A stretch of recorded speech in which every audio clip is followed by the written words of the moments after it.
मैं इस जीत का श्रेय मैहर की जनता और भारतीय जनता पार्टी के ज्येष्ठ कार्यकर्ता उनको पूरा क्रेडिट देना चाहता हूँ। देखिए, मैहर आपको मालूम है कि मैहर जिला घोषित हुआ है और मैहर जिला घोषित हुआ है तो यहाँ विकास की अपार संभावनाएं।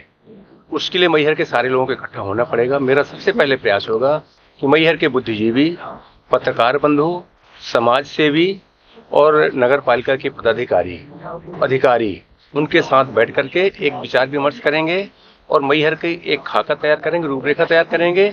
आज मैं आपको बताना चाहूंगा कि हमारे मध्य प्रदेश में हमारे प्रदेश के यशस्वी मुख्यमंत्री जी सदा हमेशा यही कहते हैं कि जब इसके पहले कांग्रेस की सरकार थी तो माननीय कमलनाथ जी हमेशा पैसे का रोना रोते थे, लेकिन जब से दोबारा भारतीय जनता पार्टी की सरकार बनी उन्होंने स्पष्ट शब्दों में बोला कि हमारे पास खजाना पर्याप्त है, हमको रूपरेखा तय करना पड़ेगा, हमको खाका तय करना पड़ेगा। जब तक ये क्या है, जब तक लोकल लीडरशिप सही ढंग से काम नहीं करेगी तो आगे काम नहीं हो पाएगा। वो हम काम करने का प्रयास करेंगे। देखिए, मैं गांव की जो परिस्थिति देखा, मेरे को करीब 1.5 से पौने 2 माह का समय मिला और हर गांव के कोने कोने में गया। गांव में बहुत छोटी छोटी मूलभूत सुविधाएं थी और जिसको मैं समझता हूं, मैं आरोप नहीं लगाना चाहता और बोलने की आवश्यकता भी नहीं रह गई, अब तो कहानी खत्म हो गई है, लेकिन बहुत छोटे छोटे से मुद्दे।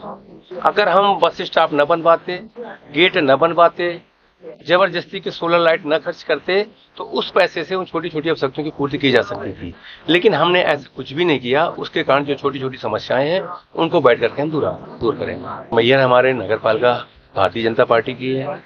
माता रानी की कृपा से मैहर में विधायक भारतीय जनता पार्टी का हो गया, सतना भारतीय जनता पार्टी के है, प्रदेश में सरकार भारतीय जनता पार्टी की है, सेंटर में गवर्नमेंट भारतीय जनता पार्टी की है। हम लोग बैठ करके तय करेंगे, सभी वरिष्ठ जनों को बुला करके और रूपरेखा तय करेंगे।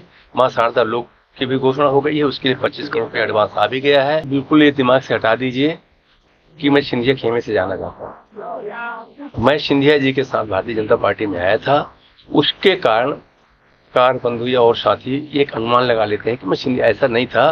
कमलनाथ जी से दुखी होकर के जो प्रदेश का मुखिया रहा हूँ और मैं 52,000 वोट से पा करके और मैं आया था, लेकिन उन्होंने मेरे को वो पहचान भी नहीं पाए थे।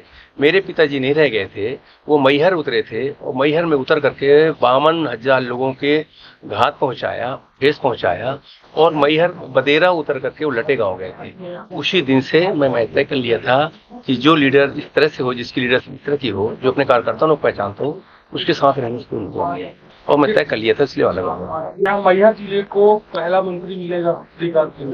ये तो भारतीय जनता पार्टी में जो हाईकमान तय करता है वो होता है। कोई भी व्यक्ति ये कह दे कि ये ऐसा हो जाएगा, ऐसा हो जाएगा, मैं नहीं समझता कि हाँ ऐसा कुछ होता है। देखिए, बिजली की समस्या है, चुनाव में भी इस चीज को हमने जनता के बीच में जाकर के स्वीकार किया, लेकिन उसका एक रीजन था। इस वर्ष बारिश बिल्कुल भी नहीं हुई। सारा किसान अपने घर का पैसा लगा करके रोपा, खाद, बीज में लगा दिया था और पानी बिल्कुल नहीं गिरा। किसान के मन में था कि मैं सींच करके फसल उगा लूंगा, लेकिन आप धान ऐसी फसल को सींच करके सारा नहीं उगा सकते हैं। तो किसान पूरी धान को, एक ट्रांसफार्मर जलता था तो उसको पूरा लोड दूसरे पे दे देता था, फिर तीसरे, इस तरह एक गांव में 3-3, 4-4 इतने ट्रांसफार्मर इतिहास में मैं आपके पास पूरा रिजल्ट दे दूंगा। मैं 300 ट्रांसफार्मर बदलवाने का प्रयास किया और इससे लोग खुश भी थे और लोगों ने उसका मेरे को उसके एवरेज में वोट भी मेरे को मिली। देखिए, ये क्वेश्चन तो इसके पहले वाले से आपको पूछना चाहिए कि क्योंकि 4-4 बार विधायक था और उनके टाइम पे फैक्ट्रियां बनी।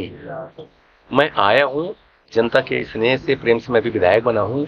इसके पास मैं बैठूंगा, मैं भोपाल जाऊंगा, शासन की जो गाइडलाइन है, गाइडलाइन निकलवा करके उसको अपन देखेंगे। गाइडलाइन के आधार पे अगर फैक्ट्रियां हमारे लोकल लोगों को रखे हुए हैं तो बढ़िया है, अगर नहीं रखेंगे तो हम उसकी लड़ाई लड़ेंगे और चाहे जिस लेवल पे हमको जाना पड़े हम जाएंगे।